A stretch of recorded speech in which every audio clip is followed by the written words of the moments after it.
One of these days I'm going to figure out how to make this not a 50-minute video. Okay. What is the market price for a wage? The market price for a wage is, always has been, and always will be, zero.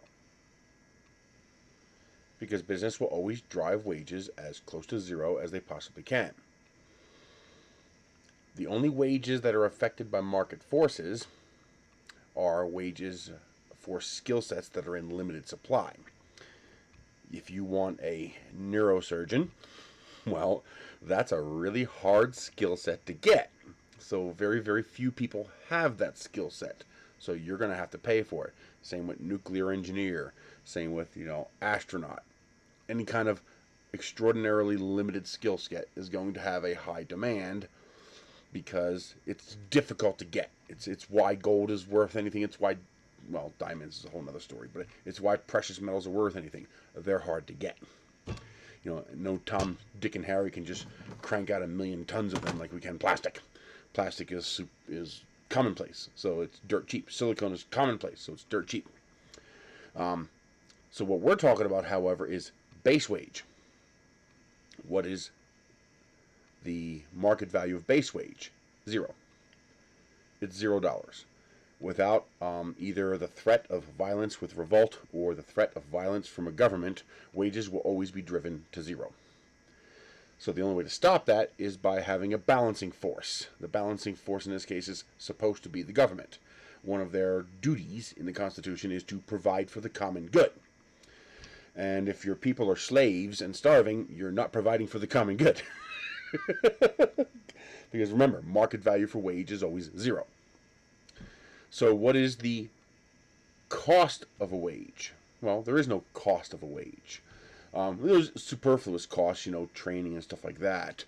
But when you say cost of a wage, what you really mean is what is the cost of labor? For example, if I want to buy this screw from you, this screw has a base cost.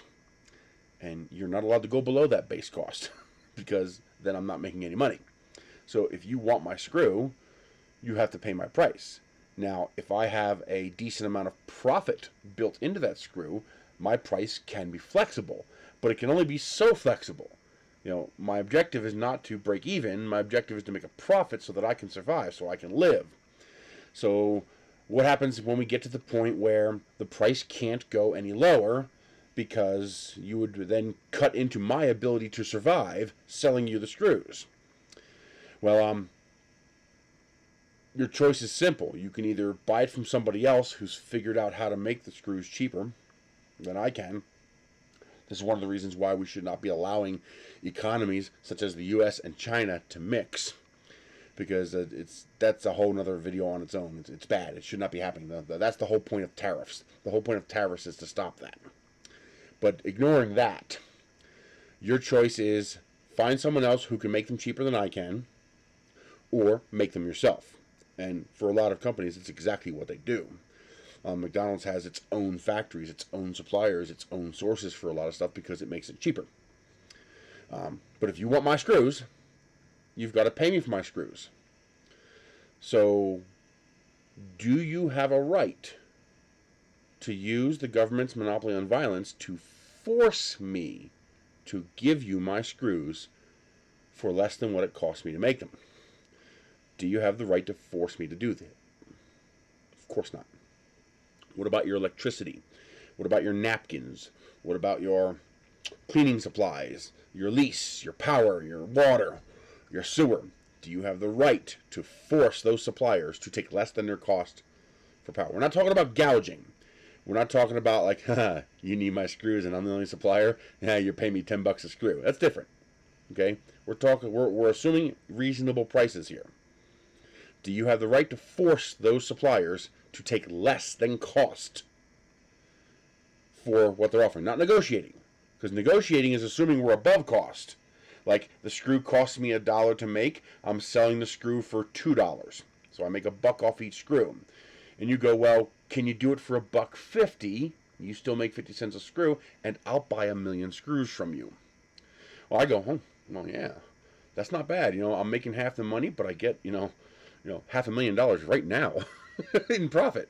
And I could probably streamline my process for so many single run screws, use bulk packaging, etc. So that's a good deal for me, good deal for you. That's a negotiation. But that only happens when we're above cost. My cost is $1 and my price is $2. So as long as we're somewhere between, $1 and $2, that's where negotiation happens. I could trade individual profit for volume. But you can't make me take 99 cents for each screw because now I'm losing money on each screw. We're ignoring manipulating the market with loss leaders and stuff like that. That's a separate topic altogether. We're talking normal transaction here. So now, here's the thing though, and half of you are going to half of you are about to experience cognitive dissonance right now. Go look up what that means. You're about to experience it. About at least half of you are about to experience cognitive dissonance right now. Why is it then okay to force a laborer to sell their product to you for less than cost? Oh, it's not the same thing. Yeah, half of you are having cognitive dissonance right now. Because there is no difference between me selling you a screw and me selling you my labor. Because I am selling you my labor via this screw. Okay? So when you want to hire somebody to do work for you, you're not paying them out of the goodness of your heart. They have a product you want. You want my screw. You want his labor. They have a product, labor. You want that product. Well, that product has a cost. And then that product has a range above cost. So, for example, let's say base cost of labor is $20 an hour, and I'm a nuclear engineer. And I say, okay, well, base labor is $20 an hour, but yeah, there's like 4 of us in the whole country. Or you get the HVAC person. Quite a bit more common of a skill, but still a limited skill. Still more in demand. You can't just go grab any Tom, Dick, and Harry off the street and say, fix my air conditioner. You need my specific skills to fix the air conditioner. And now market forces come into play.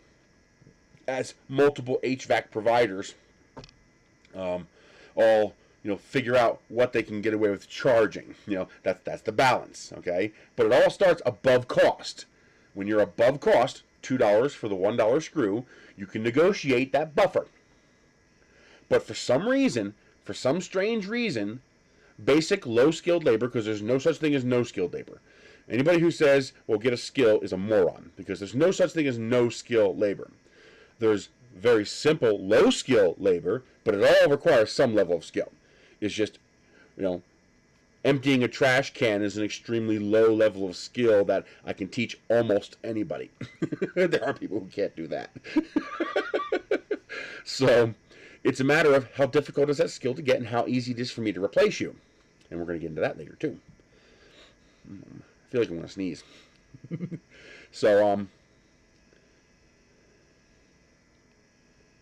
you're not supposed to be the one to define the cost of the product that someone else is selling. You're supposed to either agree to pay their cost or find someone else who will take less, or, and we'll get to that in a minute because that's a distortion as well, or you do it yourself. So basic principle is, if you can't afford to pay an employee, then you can't have an employee, and you do the work yourself. If your business cannot work without the employee, and you cannot afford the employee, then your business is by definition economically non-viable. If your business cannot make a profit with a $2 screw, or if we negotiate a $1.50 screw, and I can't go down in price, and you can't make the screws yourself for less than $1.50, and your business can't function without the screws, then your business is a failure. It's economically non-viable. The problem is we have this oxymoronic system that we've created, literal slavery, it is slavery, where we can force the screw provider to take less. But now I can't pay my mortgage, so we do welfare. But eventually we overwhelm that welfare system, and that's where we're at today because we've squeezed too hard. And so people are starting to go out of business, become homeless. Becoming homeless is going out of business. In the same way the screw manufacturer would go out of business if the government forced me to sell you the screws for less than cost. What would I do? I would go out of business and find a new business to start. But here's the problem. The metric isn't the same. See, I can just go out of business and either move to a different region where I can sell screws for a reasonable price, or I would just start a new business, find a different line of work. When a base worker goes out of business, they die because they become homeless and they starve. Okay, so they die. Now, starvation leads to revolt, so we avoid that with welfare.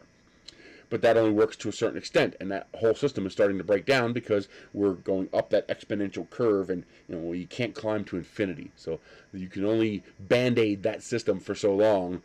If you can't control the greed that's in that system, eventually it's going to fail, and we're hitting that point now. Actually, the pandemic reset it. It's kind of interesting. So in this country, it's work or die.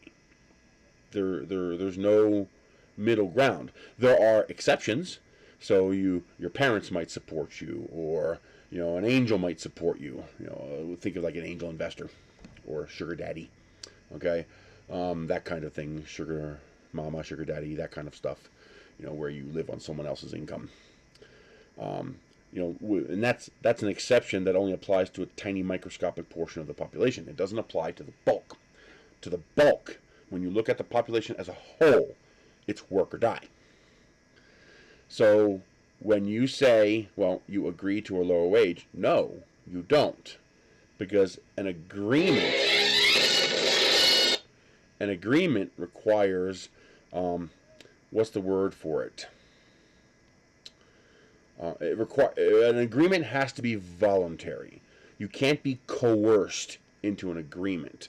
That's not an agreement. That's an acceptance. So I accept a sub-cost wage because the alternative is immediate death. It's like having a guy come up to you in a dark alley, put a gun to your head, screw gun, and say, "Give me your wallet." Well, technically, you can choose to say no. And then the 0.3 of a second that you remain alive, you'll get to watch your gray matter splatter on the wall behind you as you slump to the ground dead. I'm making a video. Oh, sorry. So technically you have a choice, but when we say choice, what we mean is a voluntary agreement. Because for a contract to be valid, it has to be a voluntary agreement. That's why whenever you sign up for any game, there is no contract. Those are terms of service. It's an ultimatum. You will accept this or be gone. You can't negotiate the terms. You can't say, well, I can give you this for this. No. It's this or nothing. Okay, those are terms. Okay, employment is supposed to be a contract. It's supposed to be a mutual, non-compulsory, uncoerced agreement. But when the alternative for the employee is take the minimum wage or die, that's not really an uncoerced choice. It's not a voluntary choice. Work is not a voluntary agreement for 50% of the country. Median per capita income in the U.S. is $33,700. That means 50% of the entire working nation makes less than $33,000. Minimum wage is $30,000, $15 an hour or less. There's a whole bunch of different levels of minimum wage, but it ranges from $2.13 to $15. So if you're in that range, you're making minimum wage.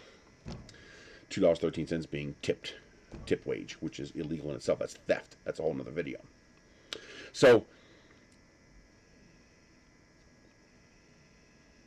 what is the basic? So let's get back to the original point. What is the base cost of wage? How much? Well, I can tell you how much the screw cost. The screw costs $1. Anything above $1 is profit for me. Well, with wages, at the minimum level, you don't make profit. You just make wage. There's no profit there. It's a net zero income. What is the base cost of wage? Well, the base cost of wage is my survival. That is the base cost of wage. The base cost of wage is what it takes to live. Well, how much does it cost to live? What we're talking about here is a living wage, which is what minimum wage is supposed to be. Minimum wage, the whole point of a minimum wage was to make sure that any job anywhere in the country, regardless of what it was, could not take you below that which is necessary to live. Meaning, your minimum is the minimum it takes to live. A minimum wage is not supposed to go below a living wage. Now, of course, this varies all over the place. What it costs to live in San Francisco is quite a bit different from what it costs to live in, Lubbock, Texas, or Edgewood, New Mexico, where I live. Okay. What I can tell you is this. How do you figure out that wage? How do you figure out what that number is? Forget about the outliers like San Francisco and New York. Let's just get a baseline here, okay? Let's start with a baseline, and then we can let each geographic area decide how much above that baseline they need to go to be equitable. And that's what happens today. The federal minimum is $7.25, but here in New Mexico it's $11.50. So, which is ridiculous. It's still too low. But anyway, there is not one single place in this entire country where the bulk, not one single individual, the bulk, can survive on $15 an hour without the use of cheat codes. I define cheat codes as anything that you would do to reduce your cost of living below base. So, for example, if you get state health care, that's a cheat code. If you share an apartment with somebody else, that's a cheat code. If you rent a trailer on somebody's land, that's a cheat code. If you get a room in someone's house, that's a cheat code. If you live with your parents, that's a cheat code. If you use LIHEAP or food stamps, that's a cheat code. These are all cheat codes. If you go without health insurance, that's a cheat code. So no cheat codes. It's a video game thing. I'm not trying to make it derogatory. It's just a video game thing. You use cheat codes to get ahead in the game. So, sharing an apartment is supposed to be something that you do to save money so that you can do something else. So, for example, by sharing an apartment, my rent now goes down, and now maybe I can afford to buy a car, or maybe I can afford to put a down payment on a house and stop renting. That's what the cheat code is for. The cheat code isn't there so that your employer can pay you less. And the reason the wage situation got so bad in this country is because we used up all the cheat codes and it still wasn't enough. Now, something you have to understand is that lower wages increases unemployment. Higher wages decreases unemployment. This is a weird thing that sounds like it's not intuitive, but that's because, once again, you're going to experience cognitive dissonance. You've been brainwashed, you've been gaslit, you've been propagandized by our feudal society because it's not capitalist, it's feudal. We do not have a capitalist system in this country. These corporate owners are not capitalists, they're feudal lords, the equivalent of feudal lords. You look up the definition of capitalism and you look up the definition of feudalism and update it to modern terms. I think they call it neo-feudalism. I don't know, they have words for everything. But if you look it up, you'll see what I'm talking about. It's not capitalism. Okay. We left capitalism behind in like the 50s. That's when we started killing it. And when the coup de grace, the final death knell to capitalism, that sword began falling in 1980 with trickle-down economics and Reagan. Yay! Destroyed the country and destroyed 3 generations of people. So, how does that work? Well, it's very simple. My cost of living does not go down just because you're paying less than cost. So just because you are able to use the government to force me to sell you these screws for 75 cents a screw doesn't change the fact that I have to pay $1 a screw to make them. Just because the government waved its magic wand and said, yep, you're allowed to pay your employees $7.25, doesn't suddenly make it possible to live on $7.25. Okay? So people have no choice but to make up the difference. We do this with cheat codes. The problem is we're out of cheat codes. We've already applied all the cheat codes the Game Genie is going to let us apply, and we're still not making it to the finish line. The finish line meaning don't die. Okay? So we have to do something else. And what we start doing is we start working extra hours. But now companies don't want to give extra hours because they have to pay for benefits and stuff like that.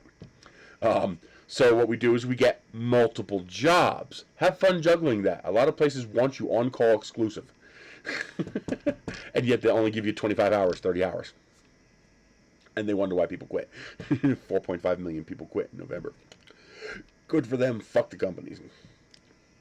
So people get multiple jobs. For 3.5 years, I worked 3 full-time jobs, 120 hours a week. Yes, I am well aware of the fact that there's only 168 hours in a week. I am very, very intimately aware of that fact because it fucked me physically and it fucked me mentally. I don't wish that upon anybody. Nobody. It almost broke me. It was that close to breaking me. Human beings are not designed for that. And I was still only making $24,000 a year. With a property tax bill of $8,500. My property taxes were 36% of 34% of my income. Just one tax. That's why I moved to New Mexico. Now it's 2.5%, 4% of my income. I make half the money here, but take home more. Because my tax burden is so much lower here. My cost of living is so much lower. But anyway, people ran out of cheat codes, so they had to start working multiple jobs. Well, here's the problem. When I work at McDonald's with one job, and then I go and work at Burger King as a second job, I have now taken a job that someone else could have done, which makes the unemployment situation worse. Because now you have more individuals taking more job slots because they have to, because they're not making enough money to live. We're not talking about people, with avocado toast and Starbucks. Okay? Those are the people here. We're talking about these people down here. Not these people here with their avocado toast and Starbucks. We're talking about these people down here. Okay? The people who are wondering, can I feed my child tomorrow? Will my child get enough nutrition from this ramen noodles and pasta because that's all I can afford this week? Will I even have a place to live next month? Because I am, so far I'm looking like I'm about a week behind on my rent. And if I stay a week behind, next month it'll be 2 weeks. And the month after it'll be 3 weeks. And the month after it'll be 4 weeks. And pretty soon you're getting evicted. And then good luck getting another place. There's so many problems. It's ridiculous. Most people have no clue how tens of millions of people have to live in this country. 80 million people live on $33,000 or less a year. 80 million. The workforce is 160 million. Median per capita income is $33,700. You can do the math. Okay? It's not good. The minimum in this country, the minimum should be like $34,000, $35,000. There should not be a single individual who works 40 hours a week. If you work less than 40 hours a week, that's on you. Unless, of course, they won't give you the hours. That's a different problem. But anybody who works full-time hours should be making enough to survive, because that's like getting the dollar for the screw. Anything above that makes your life better. But that number allows you to pay for the screw. That's the dollar. Now, the negotiated part of a wage, the fair wage, would be your skill set of a range above that base value. But you should never be permitted to go below base value. And yet, in this country, we allow them to pay below base value. Now, how does higher wages, and this is why they don't want higher wages, by the way, because it's a cascade effect. Everybody's being underpaid. Go look at what an EMT makes. There are places where EMTs make minimum wage. A fucking EMT. I mean, that's the definition of skilled labor. Making $12, $14 an hour. What? I can go to McDonald's and get $12 an hour. And that's what an EMT makes. Yeah. Now, of course, there are places where they make more, but look around. You'll see what I'm talking about. Now you have an interesting situation that resulted from COVID, because it's an example of what I'm talking about. How do higher wages reduce unemployment? Well, I was working 3 jobs. If I made a living wage from one job And I'm not talking 3 part-time jobs. I'm talking 3 full-time jobs. I was working 40 plus hours a week at each job. I worked 38 hours a week typically at Papa John's delivering pizza. I worked closer to 45 or more hours a week at the porno shop that I took over from my father that I ran. Thank God for that. And I spent well over 40 hours a week on my YouTube channel, which actually ended up eventually making me more money than the other two combined. 3D printing YouTube channel. But anyway, the point is, if I could have made a living wage from one job, I would have only needed 2. Different issue. Actually, a living wage from one job would have been fine for me. A living wage from one job would have been more money than I was making for all 3 combined. So what happens when I can make a living wage? What happens when I need $25,000 a year and I'm making $30,000 a year? Well, not only do I not need 3 jobs anymore, which means 2 more people can now get jobs, unemployment goes down. See how that works? Now that I'm no longer taking the 2 jobs these other 2 unemployed people could have gotten, but they can't because I took those jobs, now they can have those jobs because I don't need those 2 jobs anymore. I can survive on 1. So now that I'm only working 1 job, and on top of that, I don't need to work 40 hours. I could work 30 hours and I'd be okay. Because I've lowered my costs. Okay, I have paid the price over time to lower my cost below base value. I own my home. I don't have to pay rent. I own an electric car. I don't have to buy gasoline. And not only that, but the wear and tear on my other cars, the gasoline cars, is now lowered because I'm not driving them as much. I actually have to get in them every couple of months and drive them around just to keep them from rotting, from sitting, from lack of use. All right, so I have paid the price over my 45 years, and I've lowered my cost of living by paying into my life, by buying a house so I don't have to rent. That only happened because I was able to sell the business. If I couldn't sell the business, I couldn't have bought a house. But as people are able to actually have a life, meaning they can buy a house, well, now they can either keep working a full-time job and have extra money to do things like go on vacation, buy a nicer car, upgrade their home. That all becomes possible. Or if they're satisfied with their life as it is right now, they can reduce the number of hours they work, which means more time available for other people to work. Unemployment goes down. On top of that, as unemployment goes down, the market pressure on the workforce, what allows them to maintain slavery, goes down, which drives wages up. Because now, it's like, shit, I'd rather just keep him for an extra 5 hours instead of having to retrain somebody else to work those hours. I'll offer him a little more because it'll save me money in the long run. And I'll be like, okay, an extra $3 an hour? Okay, I'll stay for the full 40 hours. Now it's worth it to me. That drives wages up. And as you drive the wages at the bottom up, all the wages above them get driven up. Do you think the EMT is going to continue to work as an EMT for $14 an hour when he can go to McDonald's and get $16? No. So you're going to have to pay the EMT more now, or you're going to lose EMTs. That's exactly what's happening right now. Because the only time an employee, the bulk, has the ability to influence wages is when there are more jobs than there are warm bodies to fill those jobs. You see, during the pandemic, some interesting things happened. 1 million people died. If even a third of those people had jobs, that's 300,000 jobs. Then you have the unemployment situation when the government closed down businesses. Well, there's a bit of a dirty little secret they don't tell you about the unemployment. They were getting $600 a week from the federal government. No, they weren't. All these hospitality jobs, they didn't get the $600 a week.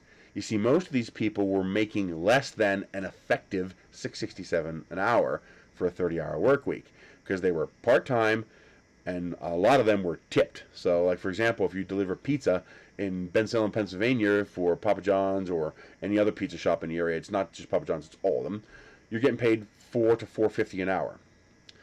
Even if you worked 40 hours a week, full-time, you're not getting the $600 boost. because your total weekly paycheck is less than $200, which means your unemployment check, which is 49.5% of your paycheck. It's between 49.5 and basically it's 50%. So your unemployment award would be determination would be less than $100.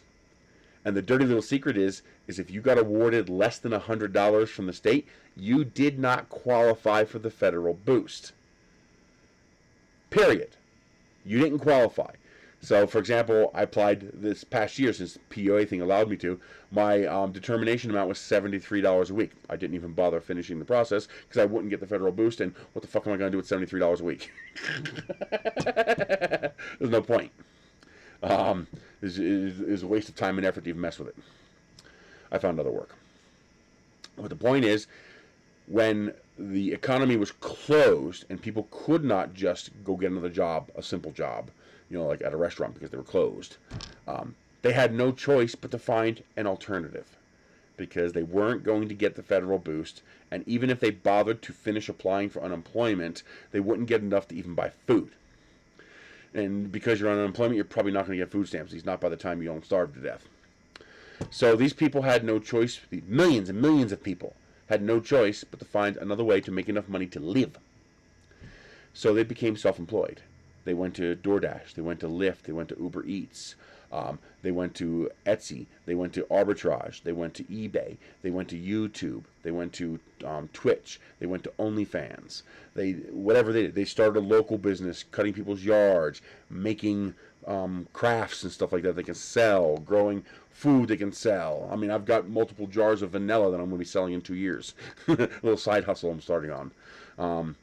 Put it in 4-ounce jars, sell it for $20. It cost me $2, but it also cost me 2 years to wait for it. So there's a lot of shelf time there. That's what people did. They had no choice. It was that or starve to death. Well, these people realized, I'm doing pretty good. I don't need to go back to McDonald's or Taco Bell or Sonic or the local diner to deal with the bullshit of customers and management when I'm actually making more money doing less work, self-employed. So they stayed with it, and they didn't come back to the job market. It's not that they're sitting at home collecting a check. They're working, just not for you. And then here's even that is small fries. All right, that's small fries. The deaths wouldn't even make the needle twitch. The people going to unemployment would make the needle go beep beep. Okay, what made the needle go woo-hoo-hoo was early retirements. You see, a lot of these companies had contractual obligations, and it was a mess. It was a nightmare. It's going to cost them a fortune. This is before the PPP was announced and stuff like that, which they're abusing and defrauding, but that's another story. These people realized that, okay, it might be cheaper just to offer them an early retirement package, and then we're done. Our rates are fixed. We know what we owe. We know what we have to pay, and now we've removed them from our radar. Well, there's a lot of people who decided, something, that's not a bad idea. And they took it. They took those deals, and a lot of them did. You see, statistics for a country like this, statistics for 100 people can be all over the place. Statistics for 330 million people are shockingly consistent and reliable. Like, to make that needle twitch takes a lot, because you have a lot of inertia. 330 million people. People die. People are born. People get sick. People get well. People go to school. People leave school. People go to work. People leave work. Those are pretty consistent numbers. In 2019, 34.5 million people retired. In 2020, 47.5 million people retired. So 12.5 more people retired than we expected to. So you have a system designed for 35 million people to retire and 35 million people to move up, and it keeps the job market pretty consistent. So people retire, people enter. People leave, people enter. People leave, people enter. Suddenly, a whole bunch of extra people left, and then people died, and then people became self-employed. So when we rebounded, instead of coming back up to here, we came up to here. So we had this big gap that the system had not accounted for. So for the first time in 40 years, for the first time in multiple generations, you have more jobs than people. That short of a union. That is the one and only time when employees have power. Because now it's like, well, why would you agree to a $9 an hour job if you can't live on a $9 an hour job? Because that's all there is, and it's take the job or die. Well, now there's 100 $9 an hour jobs available. Oh, and there's also a whole bunch of $12 an hour jobs, and a whole bunch of $15 an hour jobs, and a whole bunch of $18 an hour jobs, and a whole bunch of $20 an hour jobs. Because so many fucking people died, went self-employed, or left the job market. And of course, what is the least desired jobs? The lowest paying jobs. And which part of the industry is having the most trouble finding people? The hospitality industry. You know, has your local fast food joint developed a line every single day at the drive-thru? Has your local fast food joint reduced their working hours? It has around here. Our Sonic is only open 10 to 8 now because they can only get one shift of people to work. And now you have another problem. The people who are used to having slaves to perform their slave labor jobs for slave wages, well, they ran into a problem. The slaves left and didn't come back. So the slaves said, 12 an hour, 18 an hour. Fuck you, buddy. The slaves went, you know, I'm only making $10 an hour doing my self-employed job versus your $12 an hour, but I work half the number of hours and I have lower costs.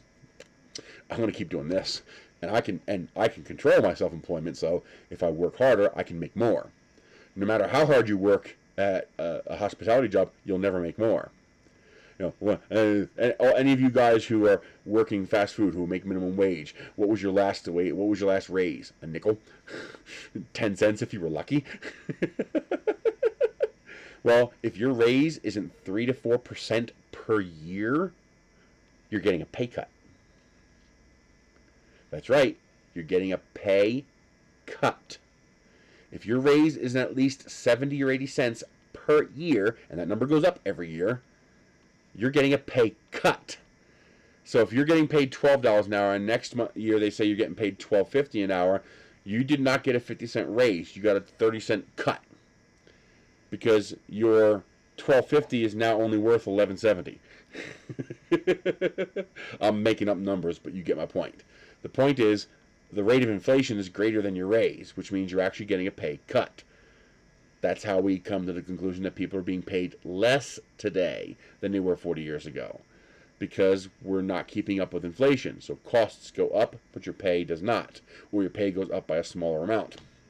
That means you're getting a pay cut, not a pay increase. They would have to pay you an increase at the rate of inflation just to keep your pay exactly the same. You say, well, wait a minute, that money to pay for that wage increase has to come from somewhere.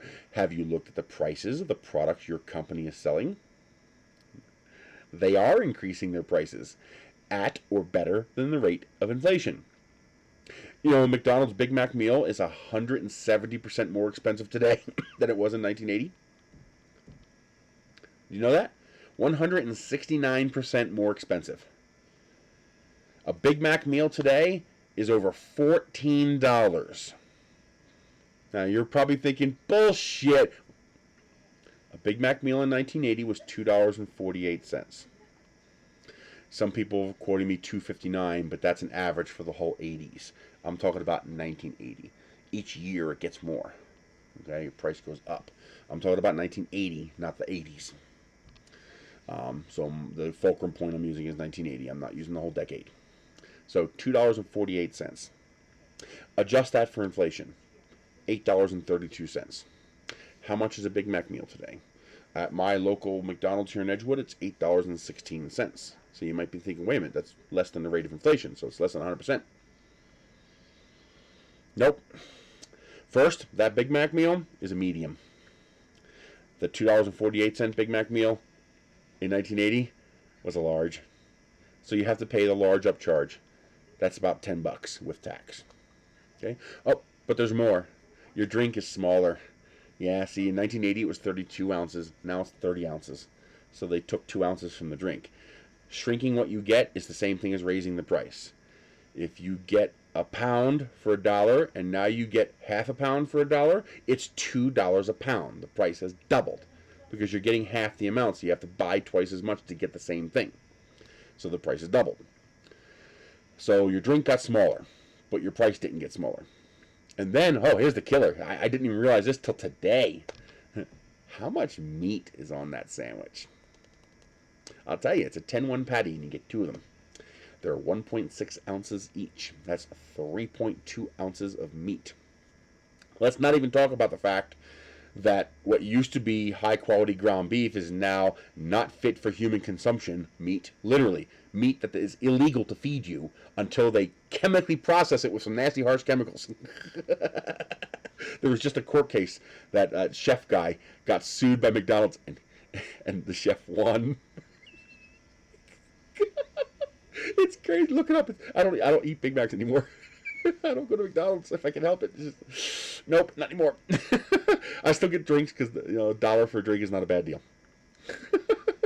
But in 1980, the whole sandwich was bigger. The bun was bigger. You got more lettuce. You got more cheese. You got more pickles. You got more sauce, and you got more beef.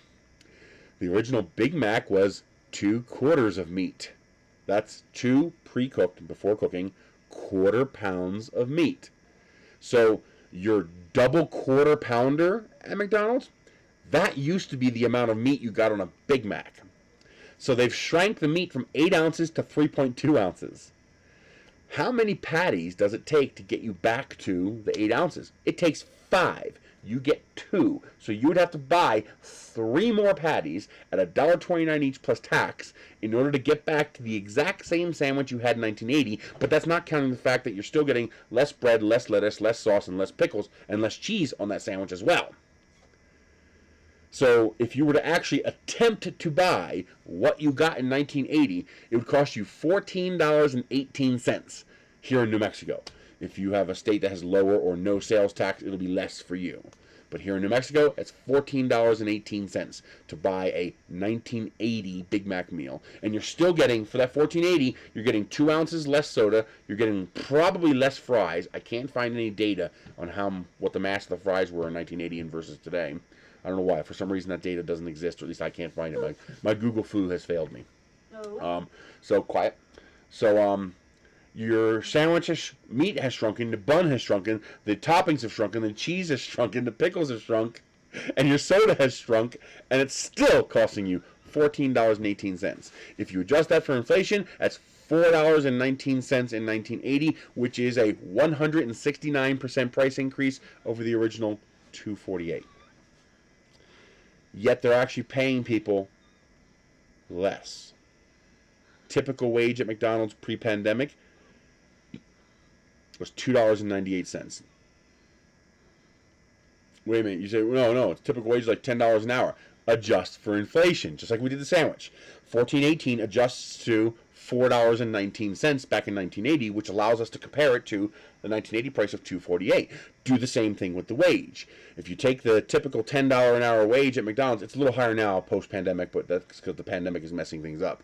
It was about $10 an hour. It changes from state to state, but it probably comes to about $10 an hour. Well, if you adjust that back to $1980, that's $2.19. Minimum wage was $3.10 in 1980.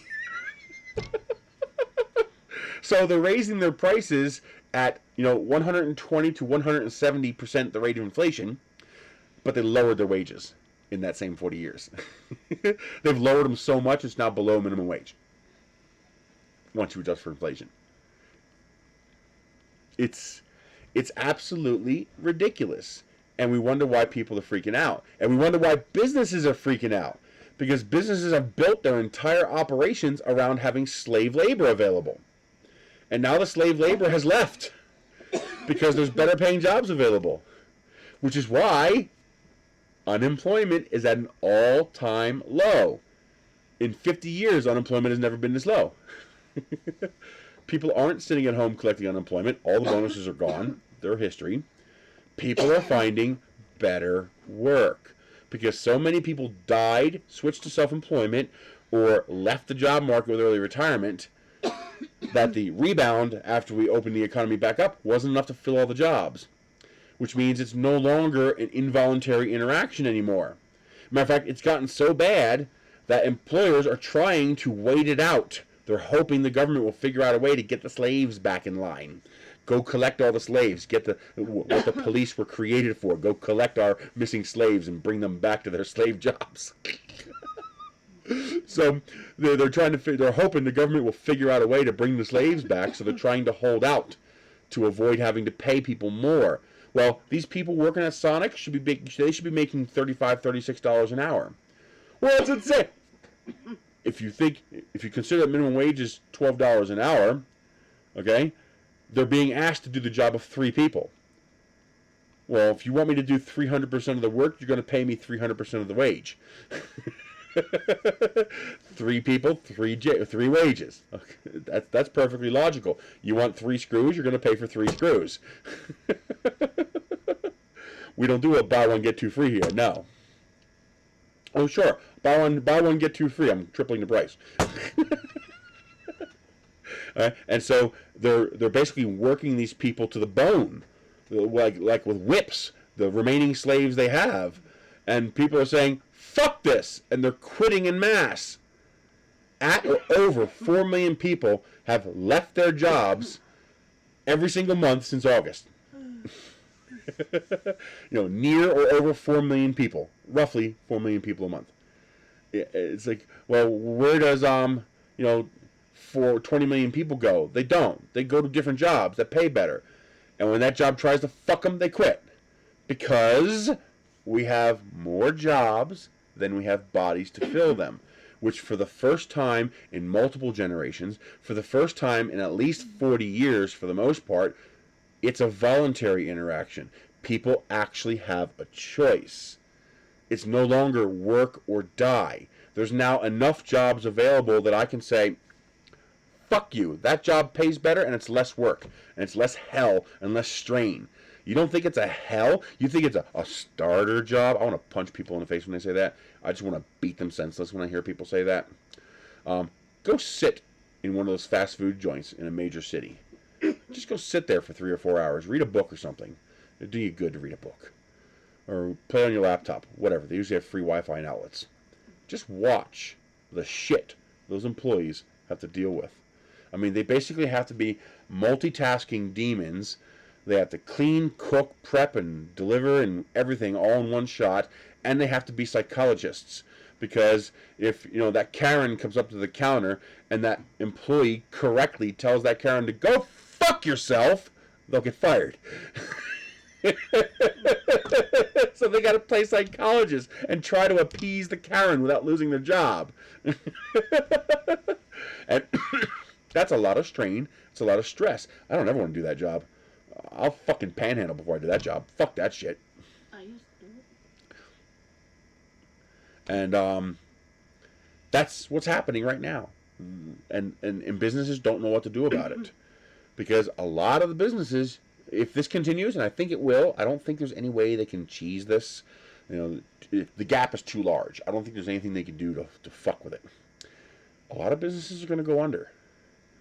Because a lot of these businesses, they might decide it's not economically viable to continue. And that's the way it should be. You shouldn't have slavery just because it's economically viable. Because you're paying for it either way. Well, they don't deserve more. Well, then they get welfare. And you're still paying for it. But now you're paying for more because you're paying for the bureaucracy of that welfare system. Inflation. This is not what you see happening now. This is not inflation. This is a temper tantrum. It's gouging. Why is lumber so expensive? Well, if you actually look at the lumber economic line, only the suppliers are making a profit. The producers, the cutters, and the retail stores, they're not making anything extra.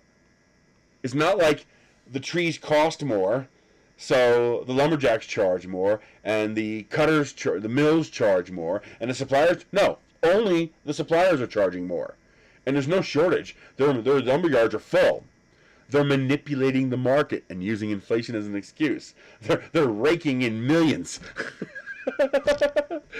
Our government should be spanking them, and it's doing nothing.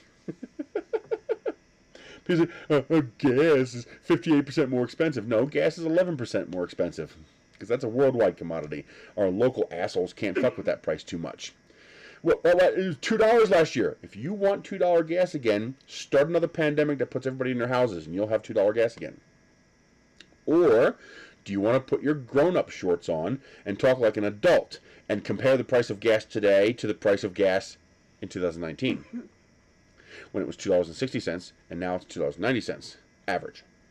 I can get gas for $2.78 in town. Obviously, some states like California could be much higher. Some states will be lower. It's an 11% increase. That's right about where it should be.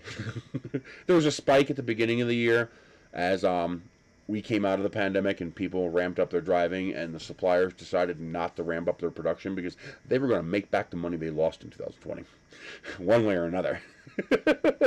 But now that that's settled down and the market has stabilized, gas is right about where it should be.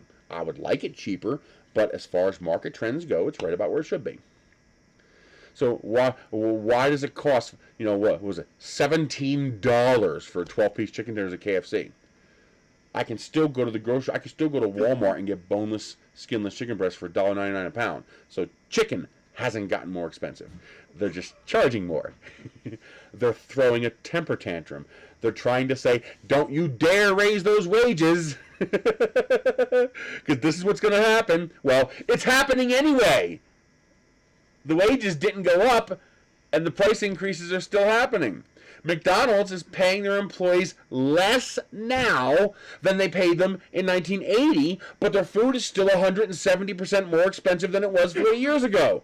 So don't tell me increased wages increase costs, because that's bullshit. Do you know why it's bullshit? Because decreased wages didn't decrease costs. In order for one to be true, the other has to be true. That money's going somewhere. Any questions? Ask down below. I like questions because then I get more content.